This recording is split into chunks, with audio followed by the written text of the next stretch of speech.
In Assemble we can create our own views to look exactly how we want them to. First of all, I'm going to open up the model tree and choose mechanical and plumbing to be the only thing that we want visible. But then we're going to filter this down in visibility settings to only view pipes and ducts and the fittings.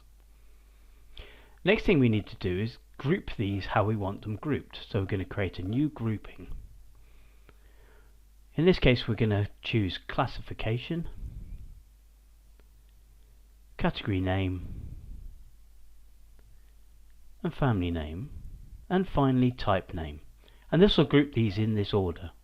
So now we can see the classification names. And finally what we'll do in this view, we're going to actually colour the information by system classification. We can change the colours if needed, but it automatically gives us these colours. And finally we're going to save this view so we can get back to it at a later date. Now you can see there are a number of views saved. In this case we've got the walls, and they're coloured by function but grouped by function and level. This is a structural view.